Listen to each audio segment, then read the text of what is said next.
Hello, and welcome to this presentation on what medical employers want. My name is David Driver, and I work in career services at the Manitoba Institute of Trades and Technology.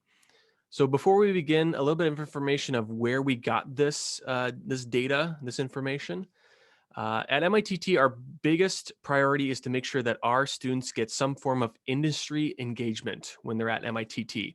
So whether that is guest speakers in the class, panel speakers, which would be multiple guest speakers at once, or something like a networking event, we try to make sure that students know their industry. They know the expectations of them. They get that connection even before they leave their program. And it's good for the students, but it's also good for the employers as well, because the employers come in and they let the students know what type of employees do they like to hire? What type of expectations do they have? They're the ones hiring our students. So it's good for our students to know, well, what are these employers actually expecting of me?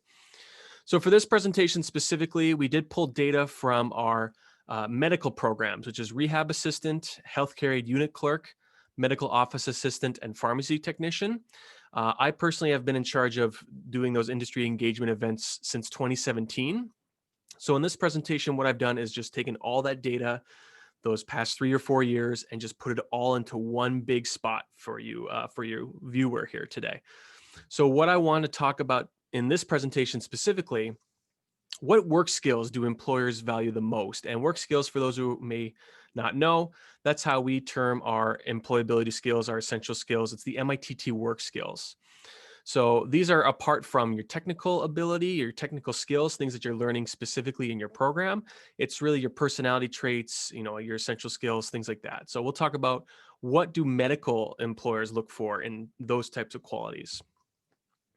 The second would be, what are some common interview questions in medical interviews? This is one of my favorite things to ask. Whenever I get an employer in to talk to students, this is something I always ask them. And some may not want to give away, their interview questions that they ask, but most will say, yes, I like to ask this, I like to ask that. So we'll talk about some of the more common ones that came up. What can you expect in a medical interview? Another big thing is that it's good for students to know what to expect when they get in their field. I think for a lot of students, they may have an idea of what it could be like to work in that field, but they have never worked in it before. So it's good to ask the employers, well, what do you like the best about working in your field, and what do you like the least? Sometimes I try to abstain from saying the worst, because that's a negative language. What do you like the least? It's kind of a weird way of saying it, but it's good to let the students know, what type of environment they're getting into. And lastly, employers will always talk about their hiring preferences, their job searching tips. So I did want to just end the presentation with a bunch of good tips about how to find work in the medical field, what types of things you should be doing, what types of practices you should be harboring. So before I started this project of gathering all this data, because we did take minutes for all of it, we did take notes. I thought that I would have like a nice top 10 list of traits, what types of things was mentioned the most, and make like a top 10 list. What I ended up doing was I found that there was basically a top 3 list. There's 3 traits that were, significantly mentioned above everything else. And then there was like a 7-way tie for 4th place. So I don't have quite like a top 10 list, but I do have some honorable mentions here. These skills and qualities and personality traits, these were mentioned enough for me to mention it to you, but not so much where it was like a top 3 position. So this first one here, I actually will speak a little bit about, because it's not quite a personality trait. It's more of a habit or a hobby. With employers, a lot of them did mention that they like to see their employees take notes, whether it's new employees writing down instructions for themselves, reminders, things like that.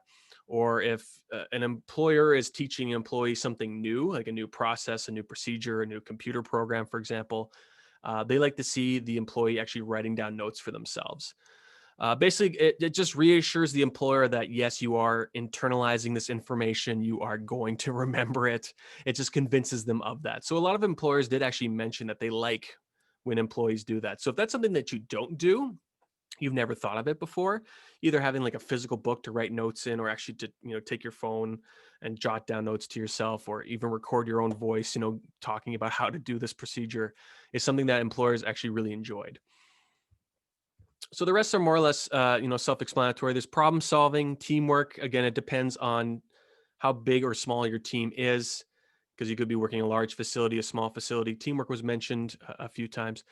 Empathy was different from sympathy. A lot of employers said, to really have a connection with your patients, to really have a connection with the people that come into the organization, not just to feel sorry for them, but to really relate to them. So a lot of employers said empathy can go a long way with sharing, those experiences with others.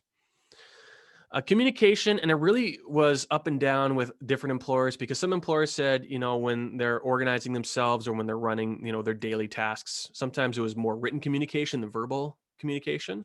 And for some employers, it was the opposite, verbal over written.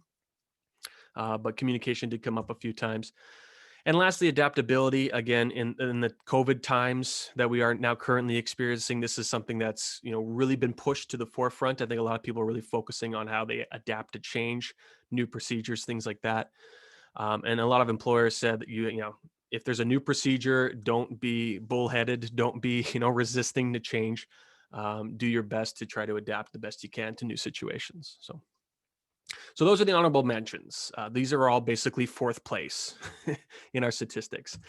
So here is the top three. So I have a little bit of an Olympic event here for them. So we have the bronze, the silver, and the gold. So I will break these down a little bit more clearly here. Punctual was something that came up a lot, surprisingly, and this wasn't necessarily specifically for medical field either. Whenever we do other events for other programs outside of the medical field, this comes up a lot. It's just basically the employer saying, can you please show up on time? Can you come to work? And it's just so funny for me to say that. It just blows my mind every single time. But this is something that I think is lost on a lot of workers these days. There's a lot of people don't put like a huge priority on showing up to work on time, which again is insane to say. But if you are the type of person, you have to be on time, you like to be on time every single day, then you are in a really, really good spot. The employers notice that and they appreciate that a lot. On the flip side, if this is something that you need to work on, thankfully it is just in a lot of cases just a bad habit. Like, are you sleeping in too late? Are you taking, a bad route to work? Should you be taking the early bus? Should you be driving a different route? How are you getting there? Being punctual is very, very important. And this was something that came up a lot in the medical field as well. So being punctual is, as strong to be the third most most mentioned skill to have. Second was accountability. And this is, again, I think very specific to the medical field, because I don't want to be very dramatic when I say this, but I think a lot of people who are training in this field already know that a mistake that you make on the job could cost someone's life. It could put someone in danger.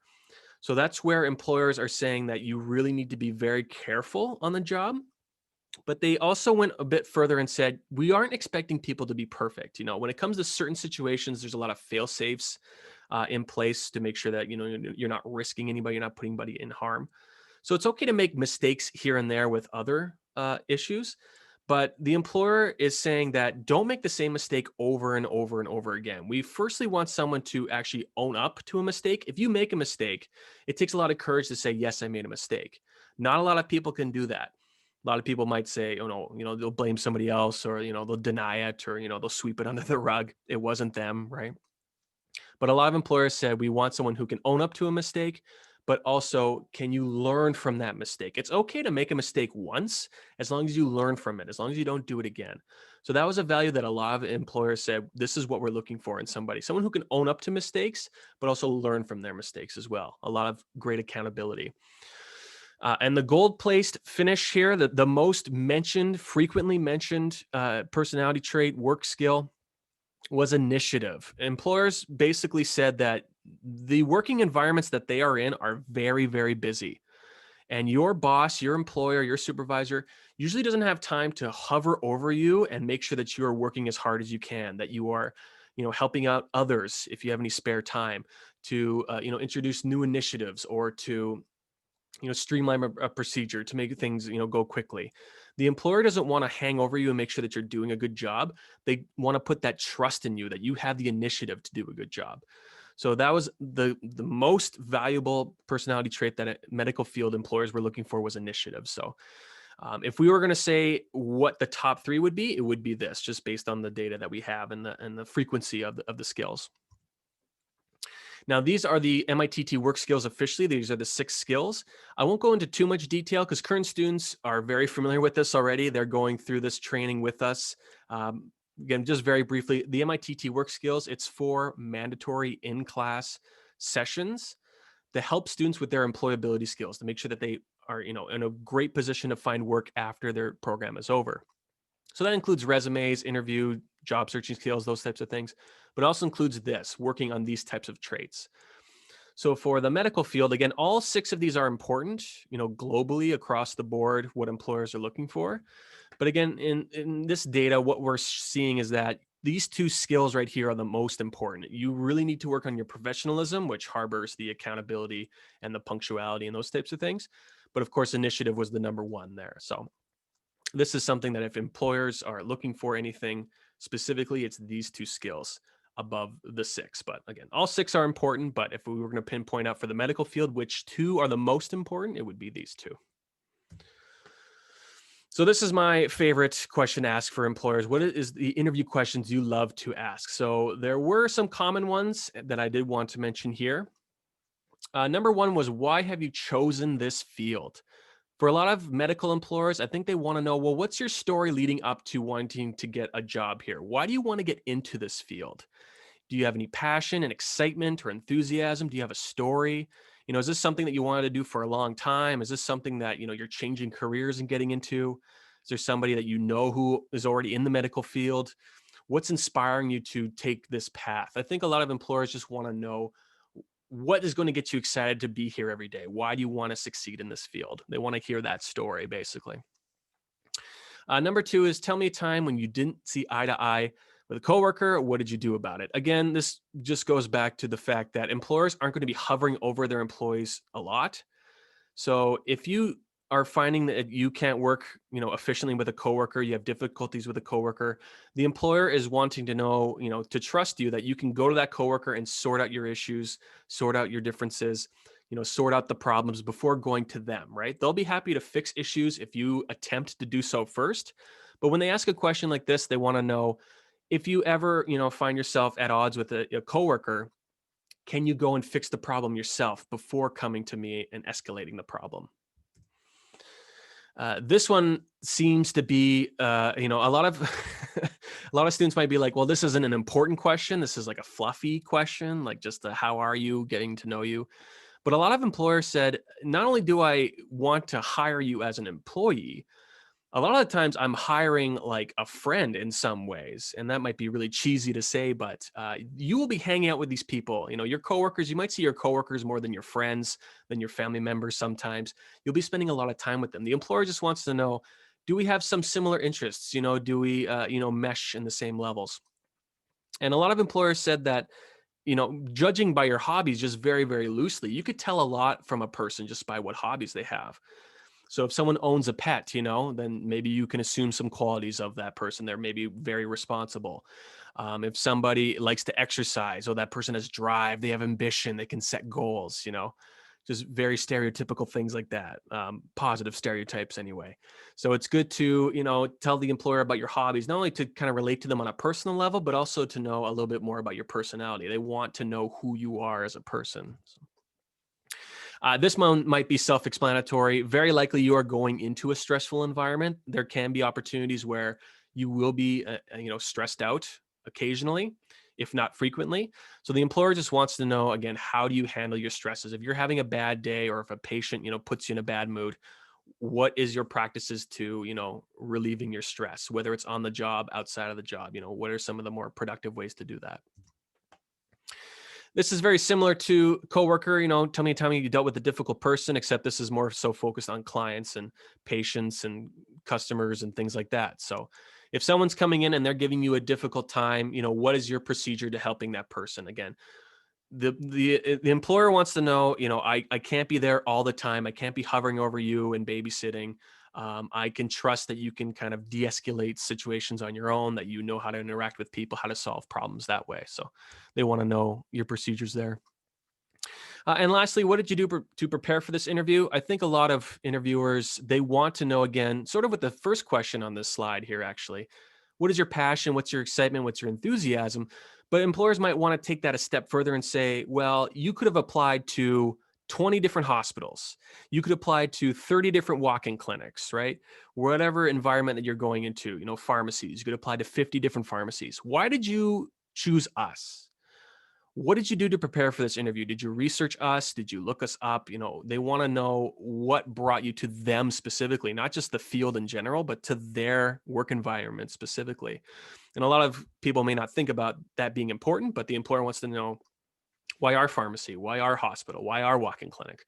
Why do you want to work for us specifically? So again, not saying this is guaranteed that they'll ask any of these questions, but from what I've seen in the panels and the networking and all that, a very good chance they'll ask at least some of these. So a good way to prepare for interviews that way. And again, like I was saying, I say here worst and best thing in the in the sessions. I usually phrase it as, what do you like the most and what do you like the least? For the least likable thing, a lot of employers said that overwhelmingly, number one, their response was they don't like the structure of healthcare. And for those who don't know, basically in the province of Manitoba, rules and regulations and budgets and dividends and all those things, it's judged by the province. So whatever government's in, they can change it whenever they want. If there's a new election and a new party comes in, they can change whatever they want. So they say that is the worst thing. Like, each hospital, for example, doesn't run their own budget. They have to follow rules from the province, and those can change all the time. So just a lot of frustrations with that. The best thing, and this was across the board, basically, this was 100% response rate with this one, was they love helping people because, like I was saying before, with accountability, you have a lot of responsibility in your position, and you could, put people in danger, put people in jeopardy. But on the flip side, you could save somebody. You could change their life for the better forever. So there's a lot of power there, right? There's a lot of responsibility, and there's a lot of pride that can go into this job. And a lot of employers said, I love helping people. We change lives. We make people's lives for the better. So again, a lot of good driving passion, emotion behind that as well. Lastly, just some job searching tips, just some things that employers have said, how they hire, what they look for, what procedures they go through. So just quickly wanted to go through some of these. And this applies to every field. We talk about this, again, talking about our work skills modules. We talk about this in the interview preparation, but this is, again, great advice. We love this advice right here. When applying, know the job advertisement and follow it closely. Save the job advertisement for the job interview to reference it. Because we ask students, do you save the job advertisement? And by saving it, we don't mean like bookmarking it in your browser and then it expires and you can never see it again. Like actually copy and pasting the text, taking a photo of it or a screenshot of it. You can kill a tree and take a printer and print it out, kill a tree. You need to save the job advertisement itself somewhere, because if you do get an interview for that job position, if you apply for it and you get an interview for it, go back to that job advertisement. That is going to be your cheat sheet. That is going to be your study guide, because what skills and traits and qualifications they're asking for, very likely they're going to elaborate on that in the interview. They're going to ask you specifically more for answers on those types of things. So it's really good to reference the job ad. So keeping it is a really, really good strategy for preparing for a job interview. One of the other pieces of information here was if you're interested in large organizations, apply for everything that you are qualified for and that interests you. Most positions are promoted from within. So it's best to get your foot in the door in any position and grow from there. Again, this strategy is strictly for large organizations. If you're really dying to get into a specific area of a large institution, but there's nothing available right now, don't think that applying for something else within the same organization is going to exclude you from that other area. Sometimes you could just move over there after a while, right? If that's something that interests you, by all means, right? I thought that was good advice. Again, another one for large organizations. If you are applying to a bunch of different jobs, know that your resume isn't going to the exact same person every single time. If you apply for 30 jobs in a few months to the same place, it isn't going to go to the same person every time. Every department might have a different manager. It's going to that different person. So apply for lots of positions, because your resume will go to different people. If your resume didn't, resonate with one person, maybe it will resonate with another person. So don't feel alienated. Don't feel shut out by, if you apply a few times to one place and they never got back to you, that resume might have gone to a couple different people. So definitely switch it up. And lastly, this is something that's familiar to applicant tracking systems. And for those who don't know, that's a whole other story. But basically, sometimes in large organizations, again, your resume may not go to a human being. It may go to a computer first. And the computer scans your resume to see if you've matched keywords to the advertisement, if you've matched particular phrases or particular things. And then the computer program spits out some results and says your resume is like 95% matches the job ad. Your resume matches 50% to the job ad. So the person knows, okay, how good, quote unquote, is this resume, right? So in this large organization, what they said is something similar. They will read every single resume they get, but they'll put the resumes that match the job ad into one pile, and they'll put the other resumes that don't match the job ad into another pile. And what they said is that they give those resumes to the manager, but then the manager, they don't have to read one of those piles, which is the pile that doesn't match. They say they encourage the managers to read both piles, but of course, I think we all know that why would they bother wasting the pile that doesn't match? They're only going to, read the pile that does match. So just be aware that if you're working for a large organization, you might have to fight a computer first. So make sure that your resume is matching keywords, matching phrases, things like that. And again, if you are a current student or going to be a future student at MITT and watching this video, we go through all these things when we're designing resumes. We are putting that strategy in place, to make sure that your resume is still going to be found by a computer if it has to go through that process first. So not any special tricks there. So. All right. Thank you very much. Hopefully that was informative. Hopefully that was worth me going through pages and pages and pages of minutes to get all this data. I think this is very informative stuff. I think this is, I'm very thankful for all the employers that come in and share their information with our students. I think it's all very excellent work by them. If you ever wanted to know more or have more information, you can always visit our website, mitt.ca. For me specifically, if you had any questions about this video or any of the data that I collected, you can always email me directly. It's david.driver@mitt.ca. So I want to thank you so much for watching, and I hope you enjoy the rest of your day. Take care.